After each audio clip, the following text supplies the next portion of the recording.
So there was again a lot of coercive control. He was drug user, drinking. I was drinking. It was getting out of hand. And then the jealousy started, and he started being quite secretive. And I went off the rails basically, and I started to self harm. And that sent him crazy. And he used to hit me, kick me, choke me. One of the most humiliating times was he pinned me down. I'd found some messages on his phone just after my 40th birthday. I'd found some messages on my phone, on his phone, sorry, from another woman. And I confronted him on it, and he pinned me down on the bed and poured a whole bottle of Coke over my head. So it was like really degrading. And then I went and hid in the bathroom, and typical me, rang work, said, I'm going to be a bit late. I'm trapped in a bathroom. And in the meantime, my boss can hear my ex trying to kick down the door. So he can hear my ex trying to kick the door down, or the guy I was with at the time. And I said, I'm going to be late. And he said, how about taking the whole day off? And I went, yeah, that'd be good. I'm not going to lie, I had an affair during that time, because when you are in a place where you are being told consistently that you're fat, you can't go out, you've got no friends, you've got nothing. And I had an affair with someone at work, and that ended disastrously because the person that I was with went round to kill him. And went to tie him up and was going to pour petrol on him and do whatever he needed to do. So I came off my medication, and with 10 days, I was like falling to pieces. I was really under pressure at work, under significant pressure to deliver some quite big pieces of work. I wasn't coping. Even though I had a great relationship, a new relationship outside of work, in work was crippling me. And that was the trigger. It wasn't anything else. Work was the trigger. It's only later on. So prior to April 2018, I took a overdose. So I waited until my partner went out. So my partner went out to deal with something to do with his daughter, and my BPD brain kicked in and went, he loves her more than me. How dare he go and see his daughter? I've got no one. I've got nothing. I've got nothing to live for. So I took a huge overdose of absolutely every single medicine that I could find in my medicine cabinet, including high levels of diazepam, a strong drug called amitriptyline, codeine, paracetamol, ibuprofen, you name it, I took it. I then smashed a glass and proceeded to cut up my arms. And then I thought I was going to die.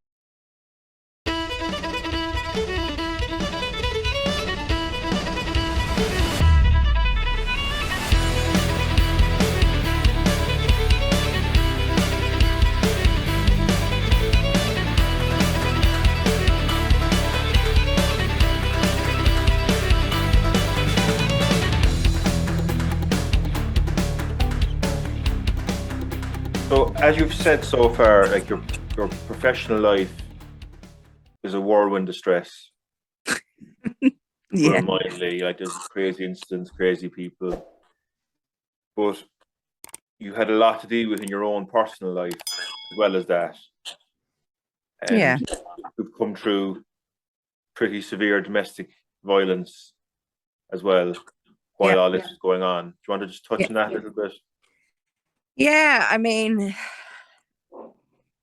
the ironic thing is that when I was going through, I've been in a couple of abusive relationships, which isn't uncommon for someone that has been abused. You know, you are very, very vulnerable to these type of people and to controlling people and coercive behavior, etc.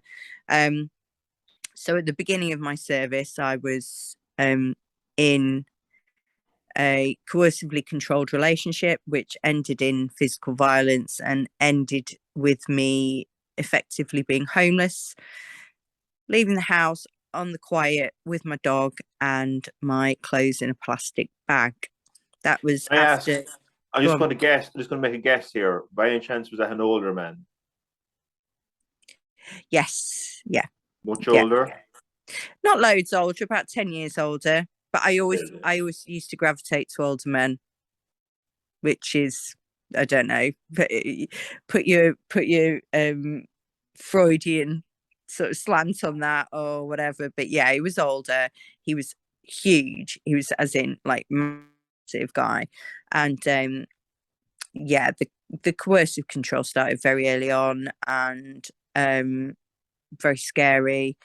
I was spent my time pacifying.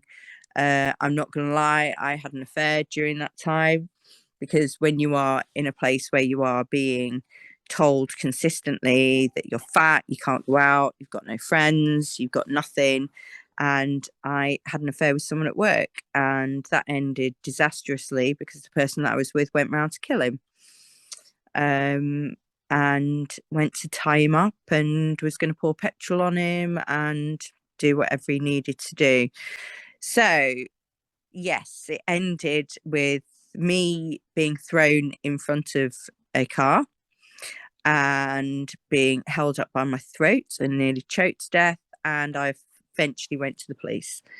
So I went to the police, and it turns out that this guy, the policeman, had been in the same infantry as the guy that was doing what he did to me. And I knew then that I wouldn't get anywhere with it because they all pissed in the same pot. And I said to him, my last words were, if something happens to me, he's done it. That's it. That's how scary it was. So I waited till he'd gone out. I packed a few bits, my bags, everything in the house was mine, furniture, everything. I was more bothered about my dog because he had threatened to kill my dog. So I took my dog, I took my clothes, I left. I rang a friend who I knew had a spare room, said, can I stay? I ended up staying 2 years with him. We had a fab time. But I was effectively homeless. And he then began to harass me via telephone, harass me via the prison service and people that worked there. And 7 years I was in that relationship for. And I was like, never again, never, never, never, never, never. Um, Can I just and ask, then sorry, did he actually manage, did he actually pour petrol on the guy you're having the affair with? I don't know. So I've never got to the bottom of this because literally the guy that I had the affair with, I never, ever, ever, he never even dared come near me again. I couldn't even speak to him. I couldn't get anywhere. Yeah. I have no doubt. I don't want to know what went on, but I'm sure there was some level of quite extreme violence, to be fair. Because he was capable of it. He'd told me that he'd headbutted his ex-wife, so I should have known really what I was letting myself in for. But again, charmer, I fell for the bullshit. When you're low in self-esteem and your confidence is low, you're vulnerable. And I didn't know I was mentally ill. But then ironically, I separated from my husband just after Christmas in 2015. You're married to him. Sorry, the first guy, were you married to him or is that No, no, no. This is. I've had a few, a few long-term yeah. relationships. So I sort of married my husband, and we had a child in 2000. I always forget 2010, and the marriage was doomed. It was always doomed. On my wedding day, I kind of knew it wasn't right, but I was heavily pregnant when we got married, and that was sort of my priority. So we separated in December 2015, and 2 months later, I was still living at home. Had nowhere to live, had nowhere to go, so I was sleeping on the sofa. and I was teaching yoga at the time, part time. So I was working part time in the prison because I wanted to be home for my little boy. And then when my little boy was in childcare or when he was in bed or whatever, I'd go and teach yoga. So I met this guy at a yoga class, but I was still working in the prison service. But ironically, I was in charge of something called, you might know this, public protection and child protection. So I worked very closely with social services, child services, and domestic violence services, police services, etc., etc. So I met this guy, and obviously 2 months out of a marriage, very vulnerable. In some ways, very relieved, but like I say, very vulnerable. And he swept me off my feet and love bombed me. And um, I introduced him to my son very quickly. He loved my son loved him.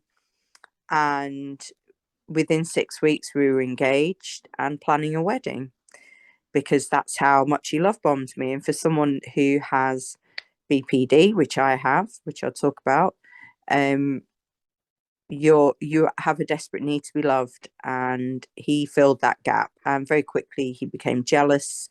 I became disconnected from my friends. I I was going through all the things that at work I was actively working against, and I eventually. So there was again a lot of coercive control. Um, he was drug user, drinking. I was drinking. It was getting out of hand. And then the jealousy started, and he started being quite secretive. And I went off the rails basically, and I started to self harm.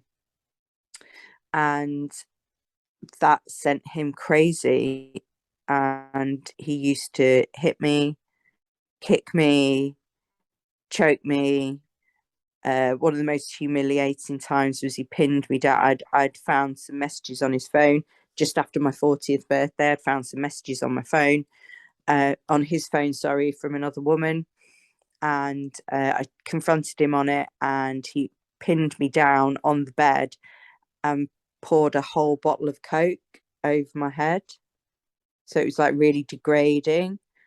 And then I went and hid in the bathroom. And typical me, rang work, said I'm going to be a bit late.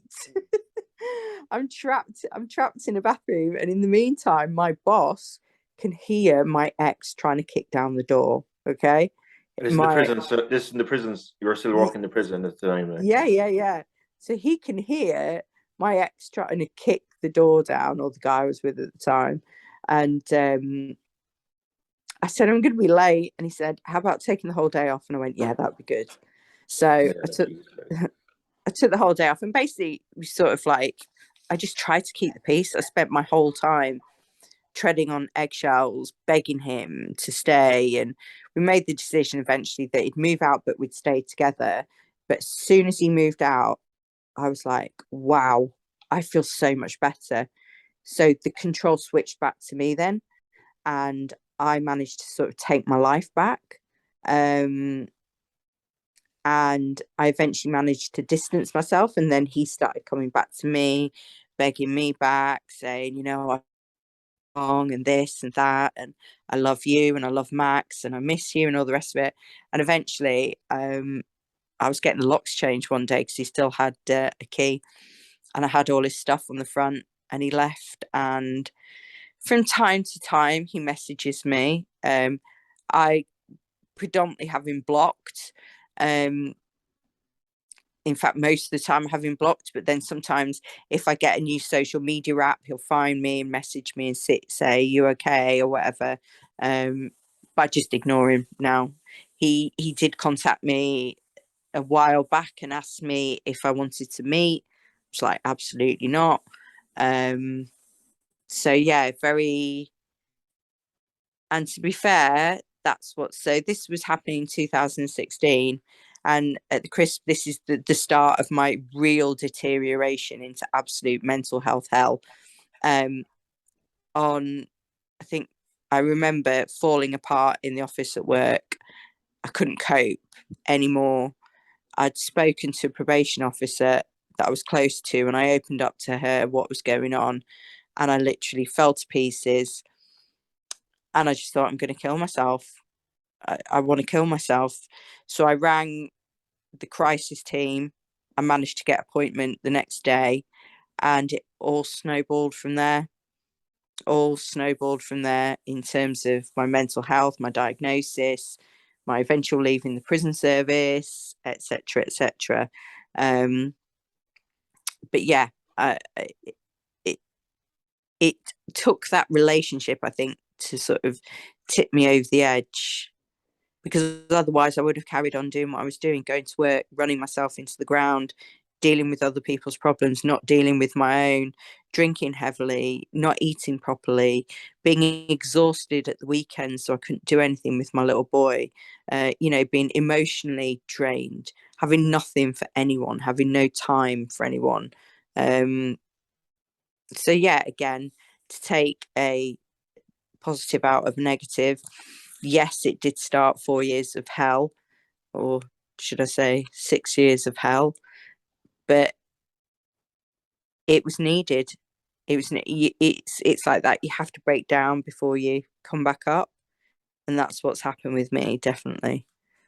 Would you say your marriage was abusive? My marriage, Mm. he was quite controlling.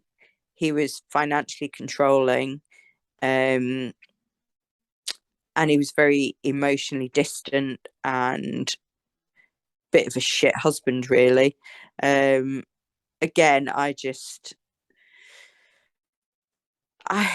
masked it all by drinking. That's all I've ever done. And when I was with him, I had a very big social circle of friends. So we lived two separate lives basically. He did his thing, I did mine, and we were never really close. God knows how I got fucking pregnant, but hey ho, I'm glad I did. so, but yeah, so I do gravitate towards broken men. My ex-husband's definitely broken, suffers with depression, really bad depression. So I gravitate to men that either need fixing or can exert overall control of me. Given your past, it's good to hear that you're now happy. Yeah, I mean, every day is still a challenge for me. So I've mentioned that I've been sectioned. Um, I've been in rehabs. I've been in crisis centres. Um, I've taken a number of serious overdoses. I've nearly died a couple of times.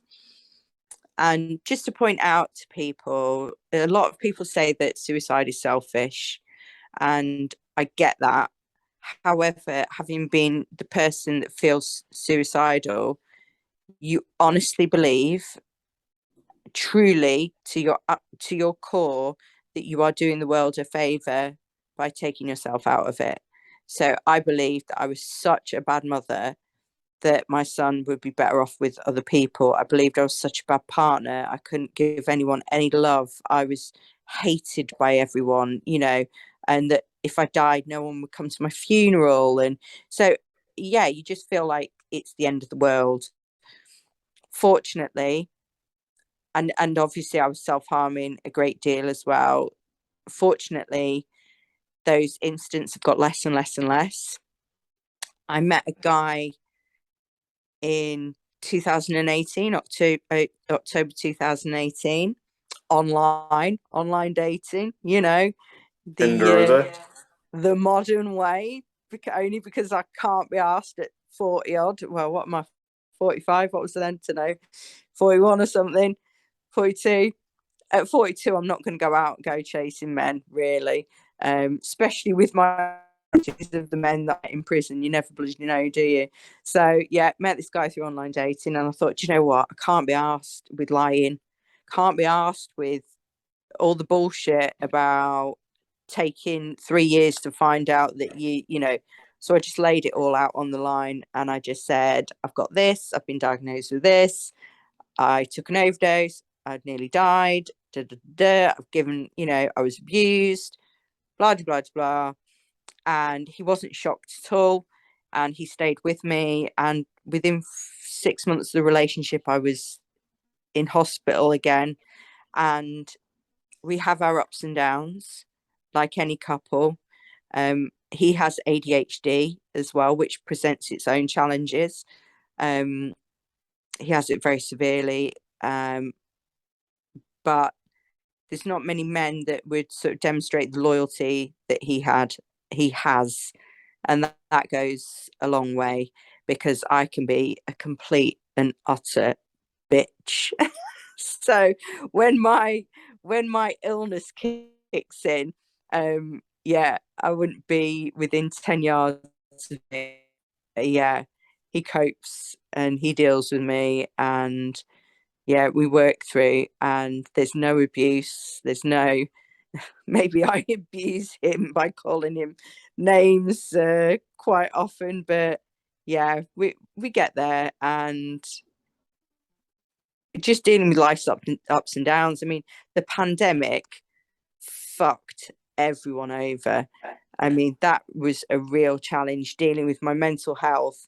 So I actually was sectioned during the pandemic, and to not have any visitors, to not have anything, it was so hard, and so difficult. It was just horrendous. So yeah, thank God that's fucked off. So we just have the cost of living crisis to deal with now. In fact, just before I checked my bank statement, not that there's a lot in there, my mortgage payments have gone up by about 140 quid. So that's that's that's the next thing on my mind. Overpayments, if you can, bring it down. Well, I've done overpayments and I've paid lump sums, and they're fucking still charging me nearly 600 quid. But hey ho, that's for another. Don't get me on the rant of cost of living, because we'll be here for another 3 hours. And no, it's good to hear that things are going a bit better, are going better for you there, and remind me not to get in your wrong side by the sounds of it. Yeah.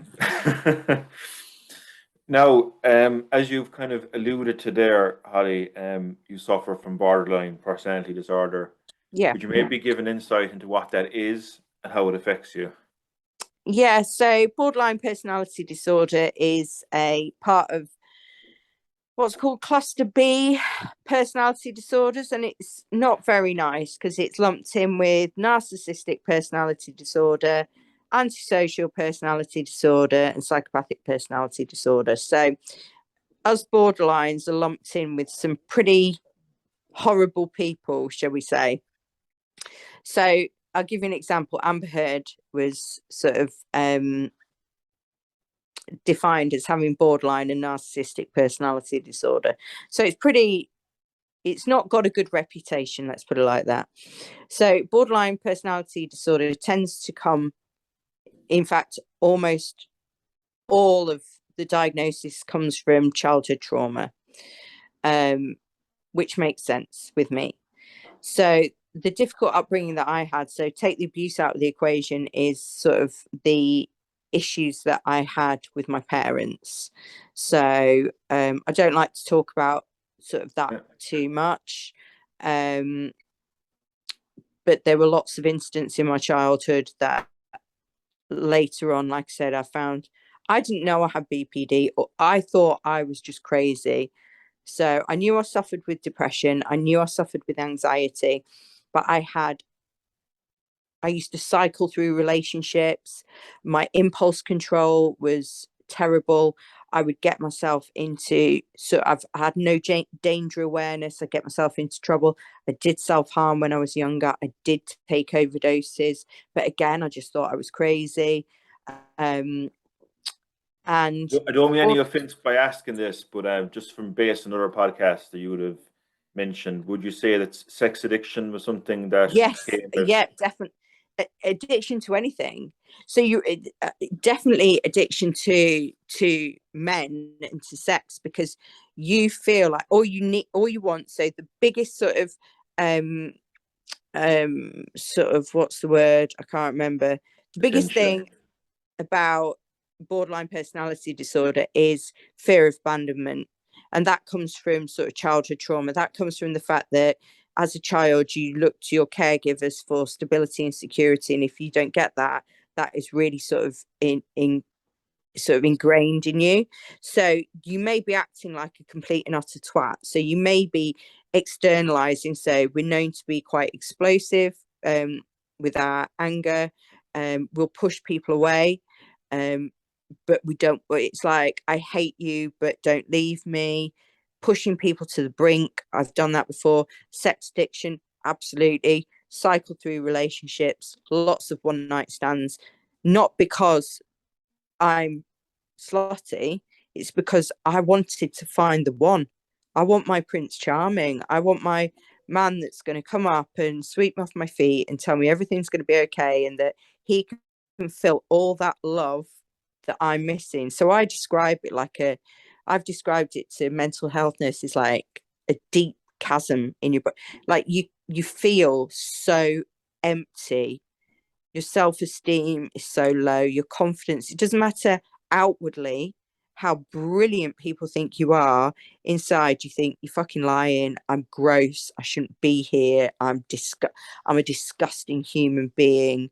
I can be violent, I can be aggressive, I can self-mutilate, but it all stems from, and it sounds pathetic, but fear that you're going to be left on your own. So a lot of people with BPD choose to be on their own because they know that their behavior in relationships can be so volatile.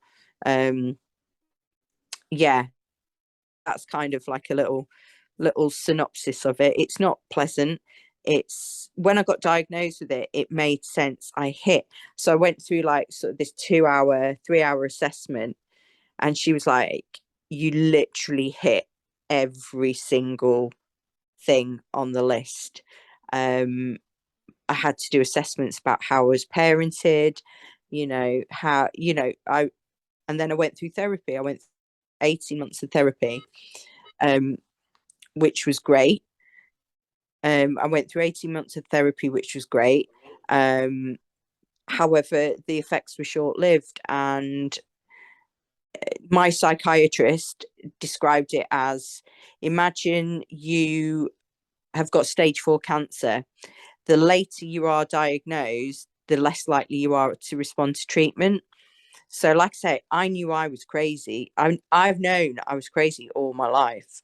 I remember being anxious at the age of 4. I remember certain things. I remember picking a knife up to hurt myself when I was 7. At 12, I was smoking weed. Like I say, at 14, I was taking acid. I would take anything to take away the pain. And that was before abuse as well. So, yeah, it's complicated. We're difficult. A lot of people with BPD eventually commit suicide. But it's just no, and it's just a condition that you have to live with and you have to manage on a daily basis. So, for example, at the moment, I've given up drinking, which is brilliant. It's made a massive difference to my mood. You're going to find this quite interesting. I'm a strong believer in psychedelics, massive believer in psychedelics and the use of them for PTSD, trauma, personality disorders, depression. And I have been through courses of psychedelics, which have been life-changing. And I've given up alcohol. I no longer smoke. I need to do more exercise, and I need to stop eating less chocolate and less buttered bread and all that malarkey.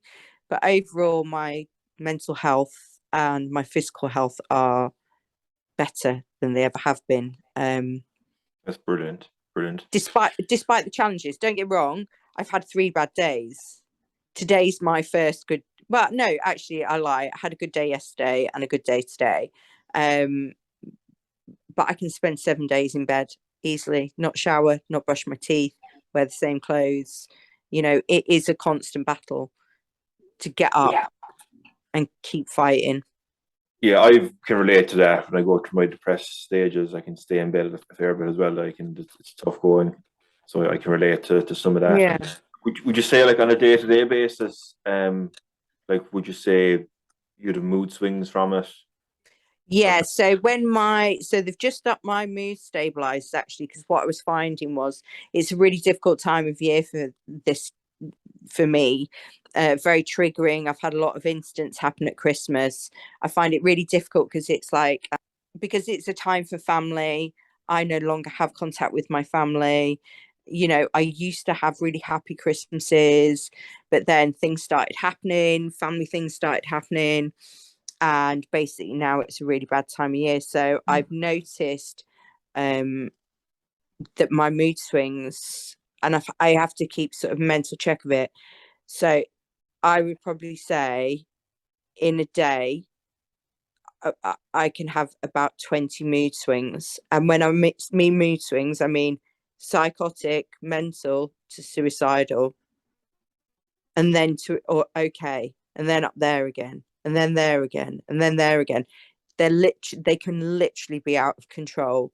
Um, so I mean, like the other week, I and my foot still hurts now. I booted a lamp and kicked a load of stuff around the floor just because I was on one, and now I'm paying for it. My ankle and my foot are killing me. But you know, if I know I'm having one of those days, um, I have diazepam. I have extra sort of medication that I know can calm me. So yeah, I've got diazepam to help me. Or otherwise, like I say, I just get into bed. And so yeah, life is a roller coaster. I'm never gonna be not the way I am. It's part of my personality, it's part of my character. All I can try and do is be aware of it and try and not hurt the people around me. And I would say the only person I'm really hurt is my partner. And I just mean emotionally, not physically. I have a very different relationship with my son. I think that's what I found so hard when I had my son. It was like literally bought this unconditional, and I never wanted kids, but this unconditional fire of love overtook me. And I literally, like most parents would, you die for your child. But I'm not sure whether I feel it more because people with BPD have more sort of higher experiences of emotion. So if we're high, we're really high. If we're low, we're really low. But my love for him, and I'm thinking, how can anyone, i.e., my parents, not love me the way that I love him? Mm. Do you know what I mean? Just it's really hard for me emotionally, especially since I haven't spoken to my dad for 4 years. We had a massive bust up. Some really awful things were said on their part, and it's harder because my mum had had a brain tumor in 2018, and I had cared for her and done everything that I could do for her, and I was there for her every single day. And so when she turned on me, I mean, if you spoke to them, they'd have their own version of events, and they'd probably think, my dad doesn't believe in mental illness. He would think BPD's a load of rubbish. When my mum was depressed and wanted to go to therapy, he was really anti that. He wouldn't let her go on any antidepressants. So yeah, it's just really hard for me to comprehend the love that I feel for him. And I have to say that if it wasn't for him, I probably wouldn't be here. And he is my motivation, my world, my everything. Um, so yeah, that's a happy ending, shall we Yeah, say? very good. Happily ever after. So, I suppose the pressures of being a prison governor, it was a very demanding role, or governess, I should say. You weren't encouraged to take time off. There wasn't much empathy for personal problems, like you're back in work just after having a miscarriage. I was having a miscarriage whilst I was in work. Yeah. And there was no empathy for having time off or anything like that. You're more or less expected to come back No. in Yeah. tough environment. So that kind of culminated. You left the prison service. Could you maybe talk through why you left it and how it came about? Yeah. So I 2000. So all this had kicked off with my parents around Christmas 2018, April 2019. So just prior to April 2019, I don't know why I decided, but I came off my medication. I just thought, oh, sod it. I'm already feeling shit. I was only on antidepressants at the time, and I thought, well, I'm already feeling shit. They're not doing anything. I may as well come off them. So I came off my medication, and with 10 days, I was like falling to pieces. I was really under pressure at work, under significant pressure to deliver some quite big pieces of work. I wasn't coping. Even though I had a great relationship, a new relationship outside of work, in work was crippling me. And that was the trigger. It wasn't anything else. Work was the trigger. It's only later on. So prior to April 2018, I took a overdose. So I waited until my partner went out. So my partner went out to deal with something to do with his daughter, and my BPD brain kicked in and went, he loves her more than me. How dare he go and see his daughter?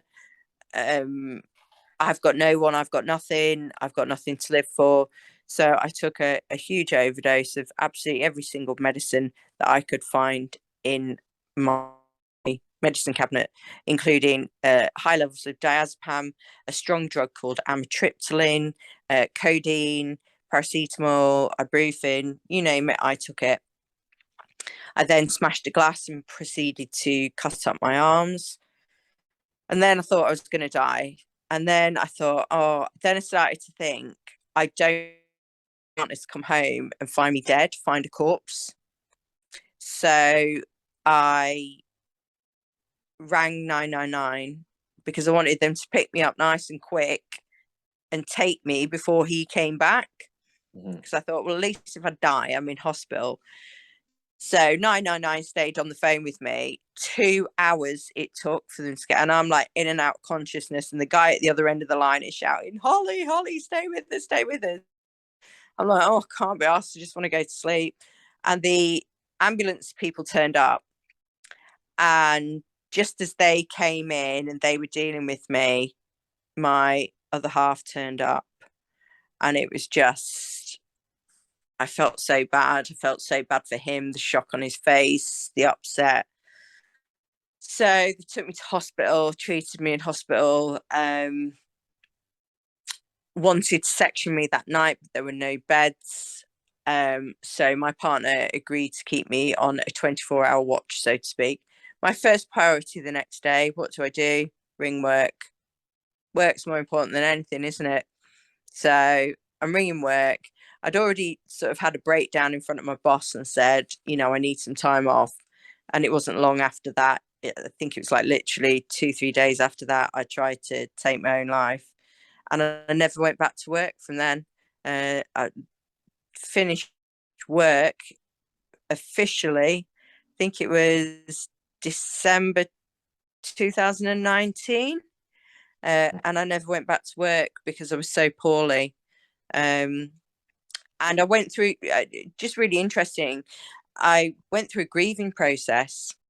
So the prison service has given me some of the worst times of my life, but it's also given me some of the best times of my life. Some of the biggest laughs I've had. When you belly laugh or you're crying and you're in a position where you're not supposed to laugh, you're not supposed to giggle, and then you just like lose the plot. I've had so many good times, and I'd like to think the good times outweigh the bad.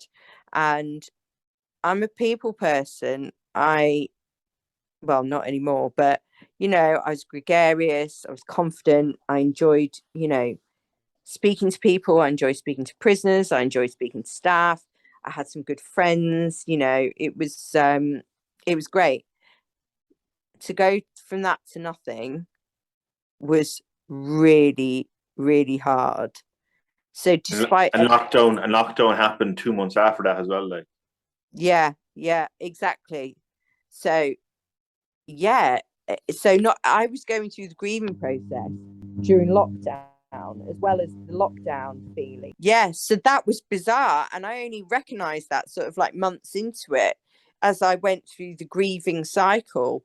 And I missed being with people every day. I missed the camaraderie, and I missed being. This sounds awful, but obviously, when you've got BPD, you don't feel important, you don't feel valued, you don't. And work filled that hole, that chasm up for me, because when I did something good for someone, I achieved something. When I got validation, when I got a pat on the back, I felt really good about myself. mm-hmm. Um, and all of a sudden, that was gone, and I was like, "Who am I? What's left?" Just Holly, just a mum. I'm nothing else. I'm not important. I'm not. And I realized I spent my whole life placing value on what other people thought about me, what my parents thought about me, what A levels I did, what degree I did, how well I did in my job. It was all about other people's opinion of me.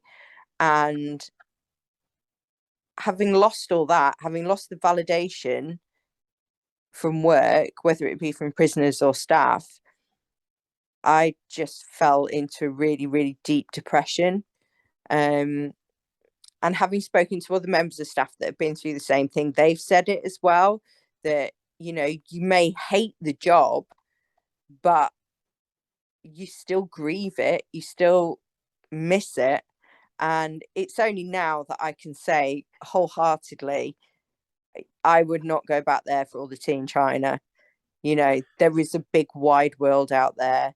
There's a world that it's just waiting to be explored, and I'm ready to do it. You just um, answered my next question there before I asked it. Like, I was just going to say, like, I think you would have an awful lot to offer still to the prison service. Like, watching the interviews, you come across as someone I would really love to work for. oh, thank you. So you just answered the question that you definitely won't go back to the prison service, and that's fair enough. But like, would you like to do something else career wise? Have you any Well, plans? Yoga I teaching teach as well. I teach yoga, and I love yoga. Yoga is like my passion. Yoga is sort of sometimes what's got me through. And I would like to teach yoga to I want to do something for other people. I know that it sounds selfish that it makes me feel better, but I do want to do something, whether it be a charity type thing, or like there's a new community centre opening up down the road from me for disabled people and for older people. So I'm going to offer sort of my services to them to sort of maybe do some chair yoga or something. But I know I want to do something, and my partner's the same. He's got really bad ADHD. We both feel like, whether it be through social media, whether there's just something I know I still need to fulfill in terms of helping other people. Yes, there's a big wide world there that I still want to explore. Yes, there's so many things that I want to do that I wouldn't have been able to do if I'd stayed in the prison service, worked till I was 65 and died 6 months after retiring. So Would yeah, you do a podcast? loads of people have asked me if I'll do one, and I think I'm lacking in confidence, really. But like, we've been talking nearly six. Like, you've done lengthy interviews, podcasts, and like, I think you'd be very good at it. Like, if you get a catchy title, like, one of the reasons I set up my own one was because I suppose I could have done with a hobby at the time, but I used it as a way of addressing my own depression issues and mental health. Yeah. And it was suggested by my wife. I remember it was a really lovely day. We're at the beach in Ballybunion, like, which is a life resort, and literally you're saying, I don't want to get better. Like, I'll almost give, that you've been there yourself. I'm sure, like, you don't want to get I better. know that feeling 100%. Yeah. And she suggested it to me, and I suppose at the time I rubbished it. I just, that's not going to happen. But I started watching more podcasts, even James English and Atwood and Steve Wright, who's another Yeah, previous yeah, guest. yeah. I was watching him, it kind of inspired me to do my own one, like, and yeah, I've never really. It's nearly 2 years in March now since I started it. So the point I'm making is that it could be another outlet for you. If you do it like I do it, don't do it like a full-time job, or just dip in and out of it. Yeah, yeah, Good. yeah. You would have good guests and you have good chats, like. I mean, I'm writing a book at the moment as well about my experiences. So I'm going to give you a plug actually in that for a second on that. So your yoga classes, Holly, do you want to maybe give them a plug there, or where can people book not it? really. It's just something I do as a hobby. But what I do, if people are interested in joining me on Instagram, I'm Civil Service Yogi. You'll find me on there. I do post a few videos. I do promote podcasts that I do on there. So I always give people a shout out. I have got my own YouTube channel, which is a little bit bonkers. There's lots of different videos. There's a current video of me ugly crying. So if you want to see a woman ugly crying, then go on to that. And then I am on TikTok as BPD_3 girl. So and again, I don't really post. I'm just starting to build up on social. I'm all new to this kind of thing. So I only just joined TikTok like a few weeks ago and I'm already addicted. So I've got a bit of a problem there. So yeah, so I just want to I definitely know I want to do something in the future around mental health or disability or addiction or stuff like that. But I do know that I need time to heal still. I'm still, the pandemic, like I said, fucked everything up. I need some personal time to heal. And the way I do that is going out into nature. That is, getting away from the rat race. No Wi-Fi, no nothing. Just the dog, some mountains, some sea, a lake, and I'm happy. Before I finish, have you had many Irish prisoners in your time? No, only the travellers. You like the accent? Like, do you like Irish people? Do you like? I do. I've got a bit of a thing. I can't remember where one of my friends lives. Anyway, wherever he lives is I keep promising to go live. And there's somewhere, I don't know where it is in Ireland, but they say it's dead hippie-ish and dead like. By any chance, would that be West Cork? Where like Yeah, that's it. Ian, Yeah. have you seen the Netflix documentary Murder in West Cork? Yes, I have. Yeah, Yeah, no, I loved it. But I loved all the sort of stuff around West Cork. It was like, yeah, I could live there. I'd yeah. fit That's an into I'd hour. fit. Cork Airport. I live in Cork City, so that's like an hour drive from Cork Airport. Like, so. Well, Could when we get our rooftop tent sorted, we'll take a trip over. Very good. So before we wrap up, Holly, this has been like a day's work for both of us there, but it's been very enjoyable. So we're going to split this up into sections, but just to let people know that we've been we've been at this for 7 hours now at this stage. So it's obviously as I long as I know can. I've got about 20 missed calls and 3 voicemails. So Your plans for the future. What does the future hold for Queen Kenny, Holly Dalgleish? oh well, I'm going to spend a lot of time sitting on my throne and having a young half naked gentleman fan me with palm leaves. But aside from that, I've got a lot of traveling planned. So I had before the pandemic and I left the prison service, I had a bucket list of things that I wanted to do. So that involves a serious amount of travel. Anfield will be ticked off that list now in a few months. Well, I have been to Liverpool quite a lot of times. You But haven't been yeah, to Anfield though for Liverpool, man. okay, I'll tick Anfield off. Not that that was on my bucket list, but I'll tick Anfield off. Um, yeah, so a lot of traveling. I've still got a lot of healing to do personally. but I do know that the future holds something to do with me helping people, something possibly around mental health. I want to continue doing podcasts. Like I say, I'm writing a book. Maybe considering doing a podcast myself. I've talked about doing one with my partner because he has ADHD. I don't know whether we're in a place to give relationship advice, but I definitely think it would be amusing to listen to us. But yeah, I just want to live my life now. I spent, despite the wild life that I have had, I worked hard at school, worked hard throughout all my life, and I've had a lot of trauma and been through a lot of bad things, and I think it's my time now. So, Queen Kenny's gonna focus on herself for a while, and then we'll start to look at giving back, which is something that I'm really keen to do. Have you a title in mind for your book? The Governess. Do you remember Lock, Stock and Two Smoking Barrels? Yeah, love it. Jake was in that. He was my first guest, and Linny McLean, who was a character in the movie, was called the Governor. I don't know if you've heard of Linny McLean. He was like a bare knuckle boxing guy. Yes, I've heard of him. Yeah. So that'd be a good title. I love it. Either that or Mom or The Boss, but we'll see. I think the Governess is a good title. Yeah. So Holly, look, I just want to say that I wish you every success.